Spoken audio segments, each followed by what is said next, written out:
Hello, my name is Sophie. Welcome to my channel, Natural Roots, where I talk about all things related to health, helping women heal themselves as a woman who is overcoming chronic illness and soon to be practitioner.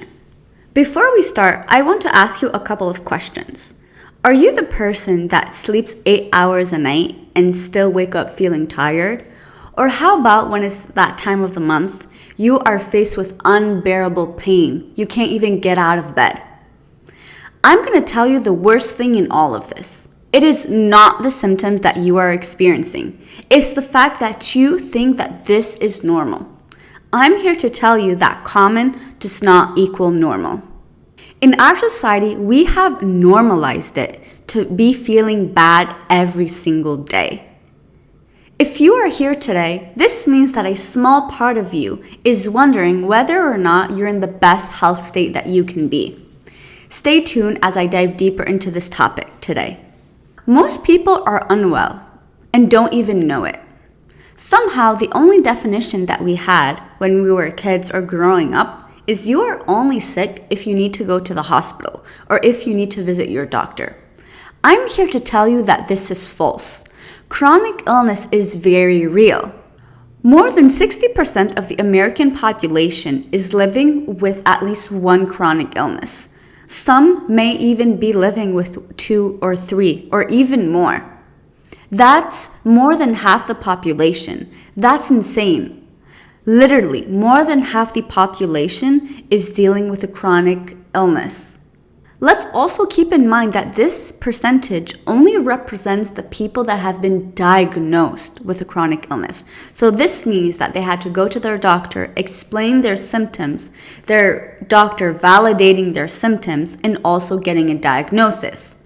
However, there might be even more people that went to their doctor or that don't even know that this is a problem, that have never been diagnosed. So if we want to take into account this percentage of people as well, I'm sure it's higher than 60%. The thing about chronic illness is that it doesn't just appear overnight. In fact, for some, and even for most, symptoms start developing when there are still children. If you felt a certain way for as long as you can remember, you're not going to be questioning, come adulthood, if what you're feeling is okay, if it's normal, if you shouldn't feel this way, because that's all you know. You only know the way you've been feeling your entire life. On the other hand, there's also another group of people who start feeling unwell come teenage years or adult years. The problem is that we often create excuses for ourselves. Oh, I'm just having a hard time at work. I'm just having a hard time at school. I'm a mother, or I'm going through a rough time. And then we say, oh, I'm just having a bad day. Oh, I'm just having a bad week. But the thing is that those weeks or those months eventually turn into years or even decades. And it's only when we look back that we notice how much better we were feeling back then. Just like when we were kids and we were growing up. I know personally, I was always excited as a little girl to be like, oh, I've grown so much, or I'm getting taller. You don't notice day by day that you are growing taller. It's only after looking back 6 months, a year, 5 years that you realize how much you've grown. The same thing goes about your health. In this case, you might not be happy with the results or what you are noticing, but it's only by looking back in a year ago or 5 years ago or even a decade that you start realizing, wow, I felt so much better back then, or wow, I was such a different person. I was more social, I was more positive, I was even more active. What keeps us in this loop, in my personal opinion, is first off, when we discuss this with our friends, with our family, with our loved ones on our health state, how we're feeling, our symptoms, we are faced with number one. If we share this with our loved ones, first off, they may be saying, oh, well, I felt this way my whole life, or it's normal to feel this way. You have nothing to worry about. I pushed myself. You need to push yourself as well. Don't be lazy, blah, blah, blah, blah, blah, blah. But the thing is that there's a difference between pushing yourself and working hard when you are feeling very sick and when you are a relatively healthy person. Or on the flip side, you talk to your loved ones and they say, yes, I feel the same way. There's nothing wrong. This is life. This is how we are supposed to feel. This is a classic case of two people giving each other approval for feeling bad. This is what we don't want. We don't want to be surviving. We want to be aiming for optimal health.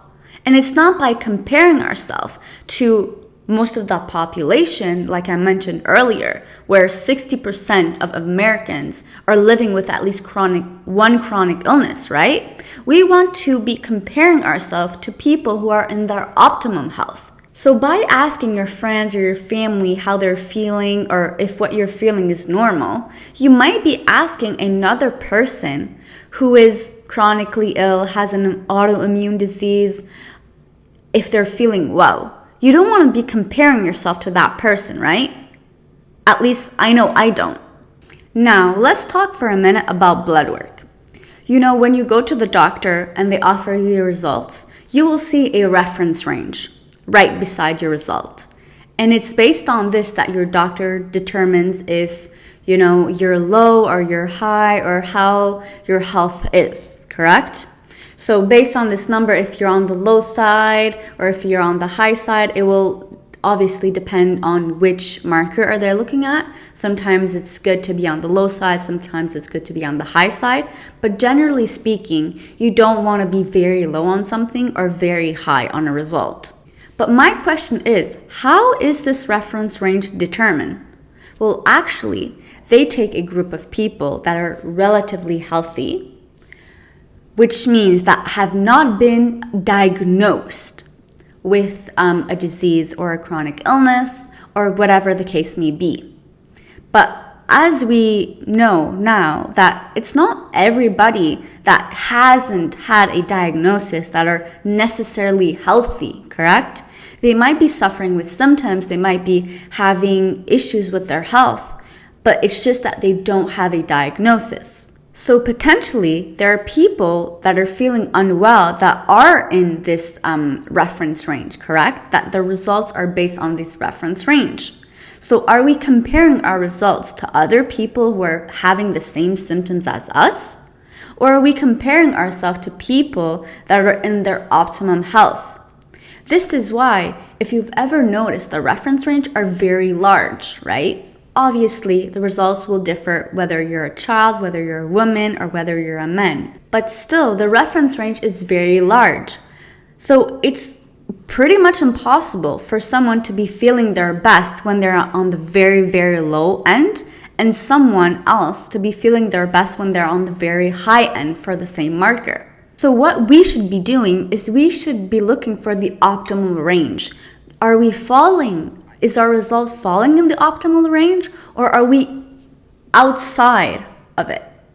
From a very young age, most of us have been taught to ignore our bodies, to ignore the cues that our bodies send us. Because believe it or not, our body speaks to us every single day.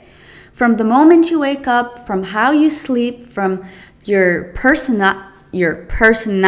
I will be saying personality because let's say you were a very happy child, positive, full of energy. And as time went on, you saw, yourself becoming a lot more antisocial. You didn't want to be as active. Of course, there are emotional aspect of this as well. But the body is very linked. Emotional and physical are very, very linked, as I will be talking into another video. And what we are facing today is that most people are disconnected from their body. They don't listen or they don't even notice the signals that their body are sending them. Because first of all, we haven't been taught this. And second of all, it's because life is busy. Yes, life is busy. There are some stresses, there's always something to do. So when we put this in the forefront, our automatic response will be to shut off our symptoms or shut off how we're feeling, to just keep going on, right? But the thing is that we need to learn to be in tune with our bodies, to know how to listen to it. Because we might be feeling some way, or we might be feeling that something is just not quite right, but we don't know how to truly listen to our bodies. Being mindful brings you more than just health.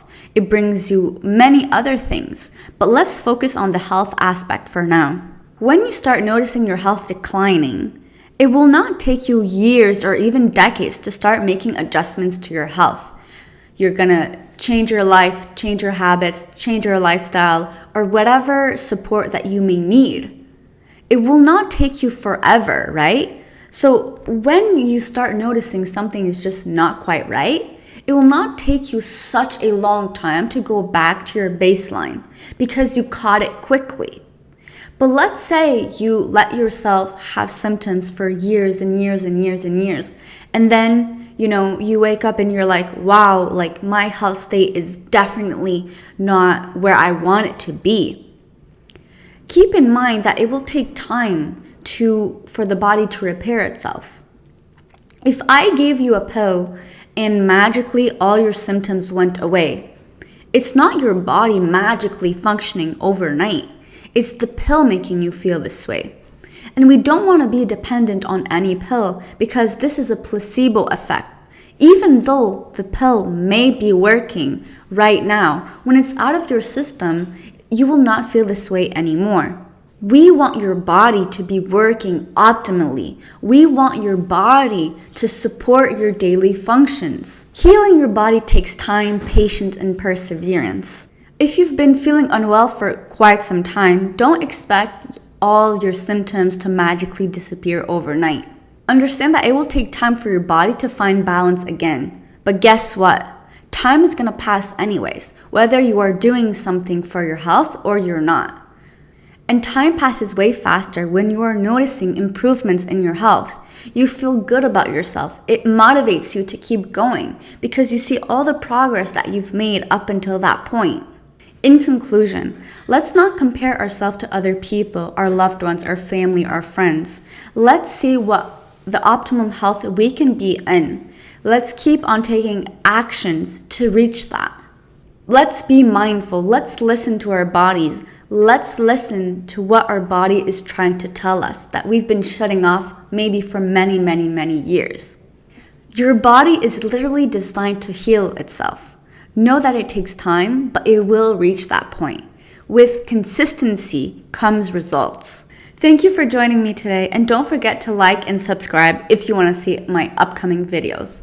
Next video, I'll be talking on 5 tips to optimize your sleep. Stay tuned.